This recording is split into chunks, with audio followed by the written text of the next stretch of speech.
ঝালকাঠি সদর হাসপাতাল ১০০ শয্যার এই হাসপাতালে রয়েছে দামি এক্স-রে মেশিন, আল্ট্রাসোনোগ্রাম, অ্যাম্বুলেন্স সহ আধুনিক চিকিৎসার অনেক যন্ত্রপাতি, কিন্তু হয় না বেশিরভাগ পরীক্ষা নিরীক্ষা। মোটা অঙ্কের কমিশনের ভিত্তিতে যন্ত্রগুলোকে অকেজো ও নষ্ট দেখানো হয়। মেশিন চালু হয়, পরের কিছুদিন পরে তার ভিতর জুস মিশানো হয়, জুস মিশিয়ে সেটা অকেজো করা হয়। হাসপাতালটিতে আসা রোগীদের বেসরকারি ক্লিনিক ও ডায়াগনস্টিক সেন্টারে বীরদর্পেই ভাগিয়ে নিয়ে যায় দালাল চক্র।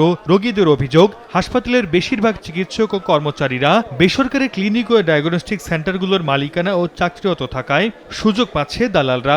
এমার্জেন্সিতে ব্যান্ডেজ করার মতো কেউ নাই, এ ওরে ঠেলে ও ওরে ঠেলে। আমি ডক্টর কাছে জিজ্ঞেস করি যে হসপিটালে কি এক্সট্রা আছে, তো উনি বলতেছে যে না, এরকম কোনো সিস্টেম নেই হসপিটালে। তো পরে আমার এক কলিগ, এক মামার কাছ থেকে আমি জানলাম যে ভিতরে আছে এক্সট্রা। দালাল চক্রের অনেক সদস্যই অকপটেই স্বীকার করছেন, হাসপাতালের পরীক্ষা হয় না বলেই তারা রোগীদের ক্লিনিক কিংবা ডায়াগনস্টিক সেন্টারে নিয়ে আসছেন। নগদের কাছে সব গ্রাহকই প্রিয়, তাই তো সারা দেশে ক্যাশ আউট চার্জ সবচেয়ে কম।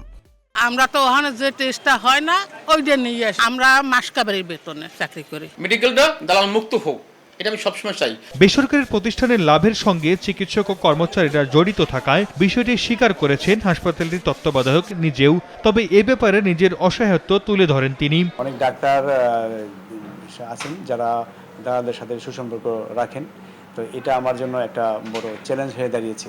দালাল সহ অসাধু কর্মকর্তা কর্মচারীদের বিরুদ্ধে ব্যবস্থা গ্রহণের আশ্বাস দিলেন পুলিশ সুপার।